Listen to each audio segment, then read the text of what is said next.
Hello everyone, my name is Sybille. I'm super excited to be able to connect with you all here today online. I'm 16 years old and I'm a KidSpirit contributor from Haiti. I've been writing for the magazine for about a year now, and in the fall, I'm really excited to be attending the University of Toronto, where I'll be studying literature and hopefully continue to pursue writing. Today, I'm delighted to be joined by Joel Sartore, who is an award-winning photographer, speaker, author, and conservationist. Joel is also the creator of the Photo Arc, which is a really cool project that's lasted about 18 years so far.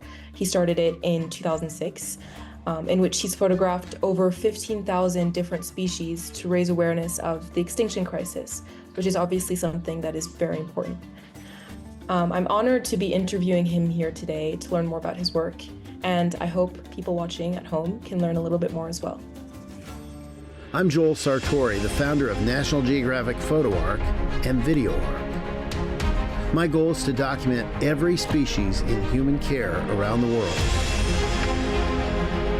That's mammals, birds, amphibians, reptiles, fish, and invertebrates.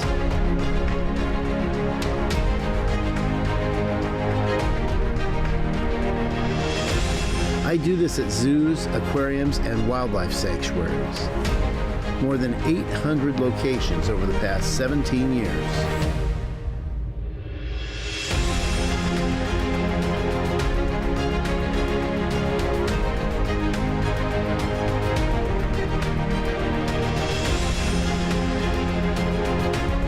Each and every one of these animals is amazing. All are worth saving and deserve our protection.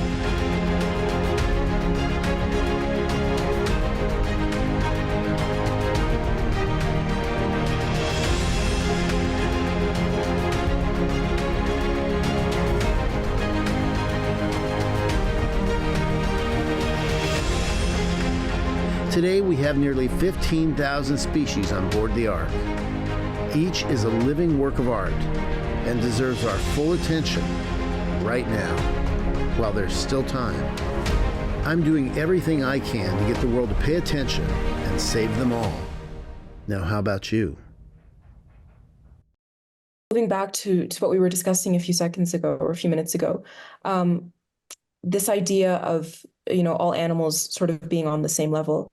Unfortunately, throughout history, we've domesticated certain animals and forced certain animals to reproduce for our own benefit, to feed us and to use their various products. And they're not seen or really put on the same level as some of the animals that you photograph in your photo arc. So how do you think that we can encourage people to begin to value species like these that they don't traditionally show empathy towards?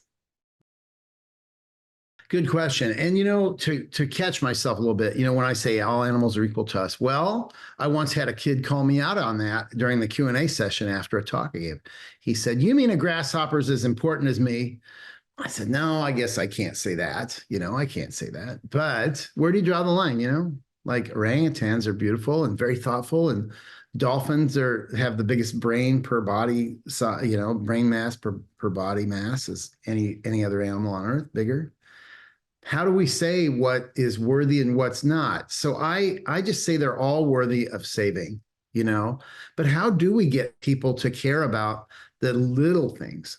The littlest things really are what run the world. Like I had the famed biologist E.O. Wilson tell me himself one time.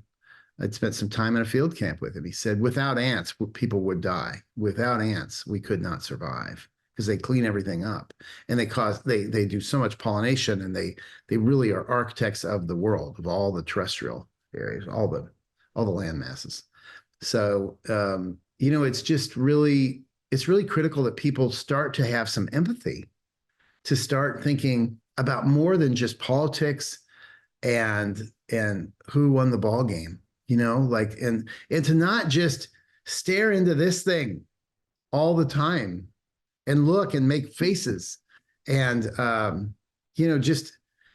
wonder if we're capable.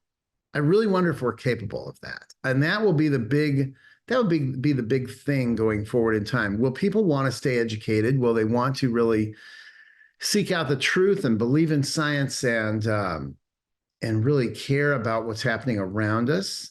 Or will we just kind of pretend everything's okay? Because there are many places in the world that are not okay and need all sorts of help environmentally and politically and all that. And we all know those stories, but I really think that if you can live a life where you make the world better, such as you're doing with this, just with this broadcast, if you can live a life where people can be nice to each other, and we can try to make the world better, that's about as good as it gets here on good old planet Earth.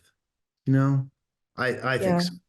So that's I what the mean, framework is to me, is trying to get people to just meet these animals. Let's just meet them and try to understand the importance and why that little minnow in the stream is so important. Well, we can just take the minnow, for example. They have to have clean water, clean, cool water. So do we. So if we doom these things, we're really not doing ourselves any favors. We're just not. We are really in for it. So I feel like a guy sometimes in which I'm waving my arms. Sometimes I have dreams like this. I'm standing next to a bridge that's out, and one car after the next is driving over it. I'm waving my arms saying, don't do it. Stop, slow down, stop, don't do it. Cars keep rushing past me. And then I wake up, but that is really kind of the case environmentally.